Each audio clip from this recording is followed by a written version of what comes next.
Haleluya, puji Tuhan.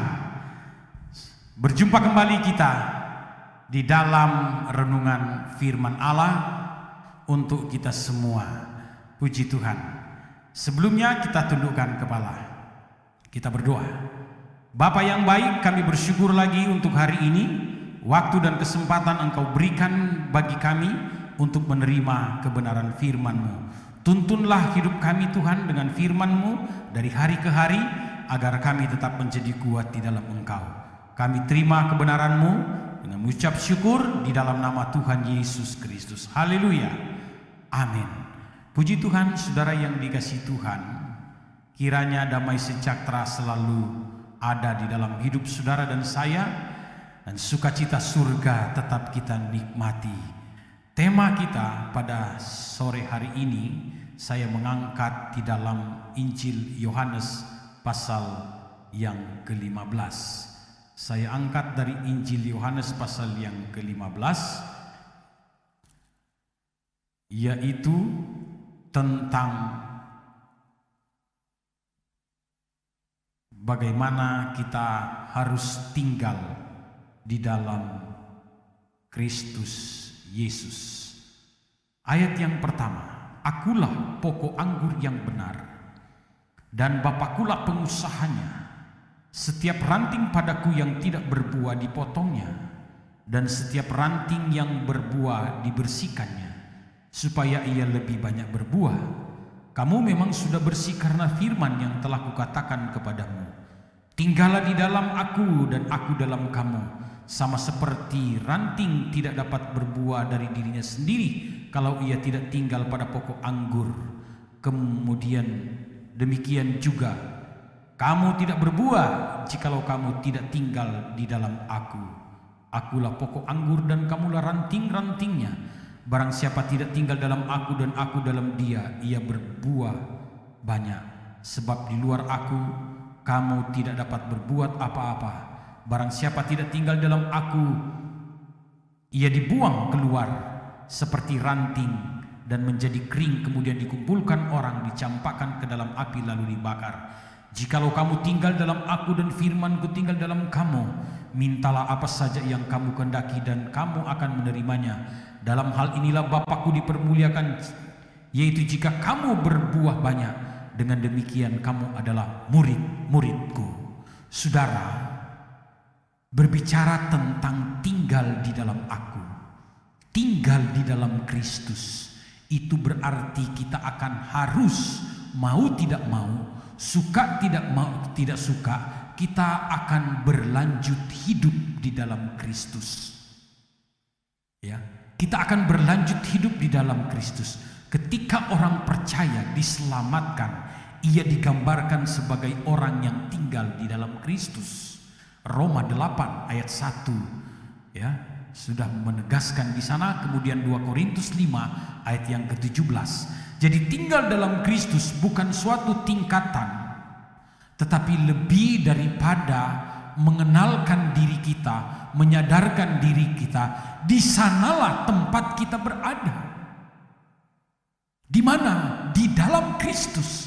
Kita harus tinggal dalam Kristus. Yohanes 10 ayat 28 sampai 29, ya. Tidak ada yang dapat merebut kehidupan saudara dan saya, kehidupan orang percaya, ketika dia sudah ada di dalam Kristus. Ketika hidupnya sudah dipertaruhkan, menetap di dalam Kristus, tinggal tetap di dalam Kristus. Dan Tuhan tidak sembarangan bicara, dan Tuhan tidak asal janji bicara, Tuhan tidak asal mengucapkan itu, tetapi ucapan-ucapan itu, saudara yang dikasih Tuhan, menyangkut janji-janjinya. Ada janji di balik ucapan Tuhan itu yang luar biasa. Ucapan yang penuh kasih untuk siapa? Untuk yang mau menyerahkan dirinya sepenuhnya kepada Tuhan, yang mau tetap tinggal di dalam Tuhan. Ada janji hidup yang kekal di sana. Yohanes pasal 2 ayat 24 sampai 25. Lalu saudara, kita akan melihat dari dampak yang luar biasa bagi orang yang tetap tinggal dalam Kristus. Yang pertama, kita perhatikan ayat 3. Kita akan selalu dibersihkan oleh firman dan roh. Yohanes 15 ayat 2 dan 3. Ya, setiap ranting yang padaku yang tidak berbuah dipotongnya, dan setiap ranting yang berbuah dibersihkannya, supaya ia lebih banyak berbuah. Kamu memang sudah bersih karena firman yang telah kukatakan kepadamu. Dampak yang pertama, hidup kita mendapatkan perhatian, hidup kita mendapatkan kepedulian, hidup kita mendapatkan perawatan rutin dari Tuhan sendiri. Apa yang merawat hidup kita? Firman dan roh. Ini dampak yang sangat luar biasa, keuntungan yang besar yang dimiliki oleh orang percaya, oleh anak Tuhan yang memberi diri sepenuhnya tinggal di dalam Kristus, dan firman-Nya tinggal di dalam hidupnya melalui kebenaran firman Allah. Sebagaimana fungsi firman Allah untuk mengajar, untuk menyatakan kesalahan, untuk memperbaiki kelakuan, dan untuk mendidik orang dalam kebenaran. 2 Timotius pasal 3 ayat yang ke-16. Karena itu jangan kita mengeraskan hati kita, mari kita terima firman Allah dengan lemah lembut. Kita harus bersyukur jika masih ditegur oleh firman Allah. Itulah cara Tuhan membersihkan hidup saudara dan saya. Cara Tuhan membersihkan hidup kita yang telah diselamatkan oleh Tuhan dengan firman. Ada firman Allah yang datang dengan lembut, ada firman Allah yang datang sifat menegur, ada firman Allah yang datang dengan begitu keras menghantam kita, mental kita, menembus cara berpikir kita, logika kita, hati kita. Tapi itu adalah perawatan, ya, perhatian Tuhan bagi orang yang mau tetap tinggal di dalam Tuhan. Haleluya. Mari kita belajar taat kepada firman Allah. 1 Petrus 1 ayat 22. Sehingga dosis kejahatan kita semakin berkurang. Nah, tidak lagi sama sebelum kita percaya kepada Kristus. Dampak yang berikut yaitu kita menjadi produktif, menjadi anak-anak Tuhan yang produktif, orang percaya yang produktif. Ayatnya yang kelima, akulah pokok anggur dan kamulah ranting-rantingnya. Barang siapa tinggal dalam aku dan aku dalam dia, ia berbuah banyak. Sebab di luar aku kamu tidak dapat berbuat apa-apa. Jangan jadi ranting hanya tahu asal tempel, saudara. Jangan jadi ranting yang tidak mau produktif, yang tidak mau menghasilkan buah. Itu akan ditebang dan akan dihancurkan, dibakar. Ya.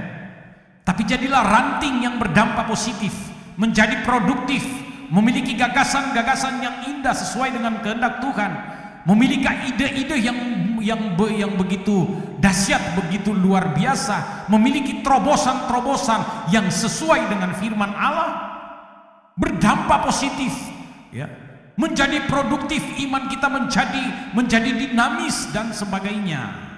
Lalu yang berikut, saudara, kita akan diberikan hak istimewa yang saya sebut hak istimewa. Ayat yang ke-7. Jikalau kamu tinggal di dalam aku dan firmanku tinggal dalam kamu, mintalah apa saja yang kamu kehendaki dan kamu akan menerimanya. Kita diberi hak. Haknya apa? Meminta kepada Tuhan. Dan firman Tuhan katakan kita akan menerima. Kita akan dipercayai. Kita akan diberi kuasa. Matius 21 ayat 22. Dan apa saja yang kamu minta dalam doa dengan penuh kepercayaan, kamu akan menerimanya. Lagi-lagi dengan kepercayaan. Ya, sering saya singgung. Ya, kalau kita percaya penuh pada objek iman kita yang utama, yang paling utama yaitu Yesus Kristus, hendaklah kita mempercayakan hidup kita kepada Tuhan dengan segenap hati dan sepenuh jiwa kita. Ya. Kemudian percaya dan bertahan, ya. Yang berikut di sini adalah percaya yang bertahan. Demikian juga hidup kita sebagai ranting, maka satu-satunya sumber kehidupan kita adalah Yesus Kristus itu sendiri. Syarat mutlak untuk kita bisa berbuah adalah jangan pernah meninggalkan pokok anggur itu sendiri. Pokok anggur yang mana? Pokok anggur itu adalah Kristus yang haruslah menjadi pusat sentral kehidupan saudara dan saya. Mari kita mau tetap tinggal di dalam Kristus. Yohanes 15 ayat ke-7 ini mempertegaskan kembali makna tentang tetap tinggal di dalam Kristus, ya, menyatakan jikalau kamu tinggal dalam aku dan firman-Ku tinggal dalam kamu. Bagaimana praktisnya tinggal dalam Kristus? Yaitu jika segenap hidup kita dihidupi oleh dan menghidupi, yaitu firman Allah. Firman Allah yang menghidupi saudara dan saya. Tuhan Yesus Kristus menolong kita. Kiranya firman Allah ini dapat termeterai dalam hati kita dan dapat memberikan pencerahan dalam hidup saudara dan saya untuk membawa hidup kita terarah kepada Tuhan kita Yesus Kristus. Kita satukan hati untuk berdoa. Bapa yang baik, kami bersyukur dan berterima kasih. Engkau begitu dan sangat baik dalam hidup kami. Engkau memberikan kami lagi firman pada hari ini yang mengarahkan kami, yang mengingatkan kami, yang menyadarkan kami bahwa hidup kami telah diselamatkan oleh Tuhan dan kami akan mau tetap tinggal di dalam Engkau dan firman-Mu di dalam kami. Terima kasih ya Tuhan, Bapa yang baik, terpujilah nama-Mu. Berkati jemaat Tuhan, berkati pekerjaan mereka, pelayanan mereka ya Tuhan. Engkau berikan kekuatan dan kesehatan dalam nama Tuhan Yesus Kristus. Kami berdoa dan mengucap syukur. Haleluya. Amin. Puji Tuhan. Demikianlah renungan. Haleluya.